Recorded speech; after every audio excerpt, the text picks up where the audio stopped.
अस्सलामुअलैकुम वरहमतुल्लाहि वबरकातुह।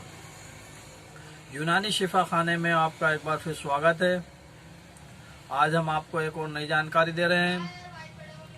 आज हम आपको जानकारी दे रहे हैं अमरूद के पत्तों के बारे में, यानी कि जामफल के पत्तों के बारे में।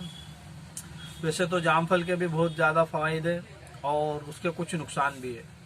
आइंदा किसी वीडियो में हम जामफल के बारे में आपको बताएंगे। अभी फ़िलहाल हम आपको जामफल के पत्तों के बारे में बता रहे हैं कि जामफल के पत्तों के क्या क्या फ़ायदे हैं और इसे आपको किस तरह इस्तेमाल करना है। जामफल के पत्ते शुगर वालों के लिए भी बहुत लाभदायक हैं और जिन लोगों को ब्लड प्रेशर की शिकायत है उन लोगों के लिए भी लाभदायक है। जो लोग बवासीर से परेशान हैं उनके लिए भी बहुत ही लाभदायक हैं और जो लोगों का पेट साफ नहीं रहता है, गैस एसिडिटी बनी रहती है, उन लोगों के लिए भी जामफल के पत्ते बहुत लाभदायक है। और जिन लोगों को डायरिया हो जाता है, डायरिया में आ जाते हैं, उन लोगों के लिए भी बहुत ही लाभदायक है। वैसे तो इसके अनगिनत फ़ायदे हैं और बहुत फ़वाइद हैं। बाकी हम अभी कुछ चंद फ़ायदों के बारे में आपको बता रहे हैं और उसके इस्तेमाल का तरीका भी बता रहे हैं। अगर आपको शुगर है, ब्लड प्रेशर है या बवासीर है या आपकी स्किन सही नहीं रहती है, स्किन संबंधित परेशान है, कील मुहासे फोड़े फुंसी बार बार हो जाते हैं और इलाज करा करा कर भी आप परेशान हो चुके हैं, तो एक बार इसे इस्तेमाल कीजिए। यह आपको कहीं भी आसानी से मिल जाएगा, आपके आसपास भी मिल जाएगा।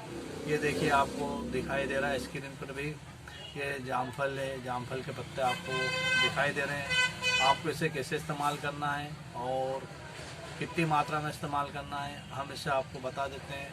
आप इसे एक बार ज़रूर इस्तेमाल कीजिए। आसान इलाज है, घरेलू इलाज है, बिना पैसों का इलाज है, आप कर भी सकते हैं। तो ये देखिए, इसे क्या करना आपको, आप इसे चाय की तरह इस्तेमाल कर सकते हैं। जैसे हम चाय इस्तेमाल करते हैं या चाय बनाते हैं, उस तरह से इस्तेमाल कर सकते हैं। आप इसे गर्म पानी में डालिए, 2 कप गर्म पानी ले लीजिए या पानी को अच्छा गर्म कर लीजिए और उसके अंदर 4 से 5 पत्ते साफ कर धोकर डाल दीजिए। और आप चाहे तो इसके अंदर चाय पत्ती भी डाल सकते हैं और इसे चाय पत्ती की तरह जैसे उखालते हैं इसे उखाल लीजिए और इसका काढ़ा बनाकर पीजिए। जो लोग शुगर से परेशान हैं उनके लिए भी ये बहुत ही शानदार है। जो लोग बवासीर से परेशान हैं उनके लिए भी शानदार है। जो लोग स्किन संबंधित परेशान हैं उनके लिए भी बहुत ही शानदार औषधि है।